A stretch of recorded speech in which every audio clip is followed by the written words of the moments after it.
To start the encounter, stand in one front of the eggs. I like to use this one here, which is opposite the boss entirely.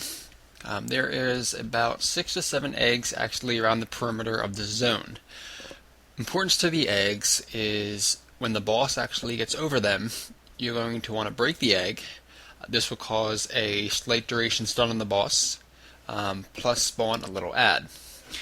Reason this is the most important part of the first phase of this fight is because the longer the boss is hitting you, the longer he's putting a debuff on you called Dismember. This does a very large amount of damage. If you let it get to above 3 stacks or 4 or even more, you will die. There is really no way to mitigate the damage. You can't heal through it. It's just going to overrun you until you end up at the Spirit Res. So what you need to do is, when you do stun the boss with the egg, this is enough time to move to the next egg to let the debuff fall off. Use both the eggs and the adds that spawn out of them as a way to death strike, keep your diseases up, and keep your health up. Also, be sure to rune tap, or in some cases you may even need the death pack on this fight with your ghoul to keep your health above where it needs to be. For the most part, I did this fight in a blood tank build. I wanted Vamp Blood and Rune Tap. I found that made my health a lot more manageable since I'm doing a lot of running and don't get the opportunity to death strike as much as I'd like. On the other side, the presence I used for the most part was Unholy. The speed buffed allowed me to get to the next egg faster.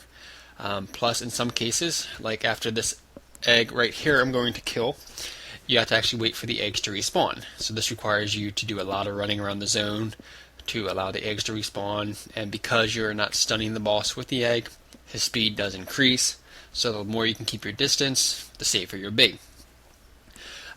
Keep a nice rotation going around on the eggs, because obviously the first one you killed would be the first one that comes back up.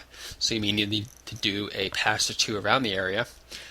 Use Path of Frost over on this one zone if you can to stay above the water, and just kind of do that until the eggs start to respawn. Now, when the boss gets to roughly 30%, when you destroy that last egg, his shell on his back will break open and his brain will be exposed. Now, the benefit to you is he no longer does his Dismember.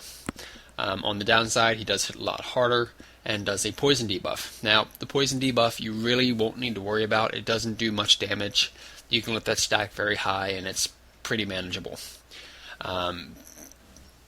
If you would like, use your cooldowns during this time. It's just a matter of tanking him down at that point and then killing him. Make sure you do finish off the adds before you start that.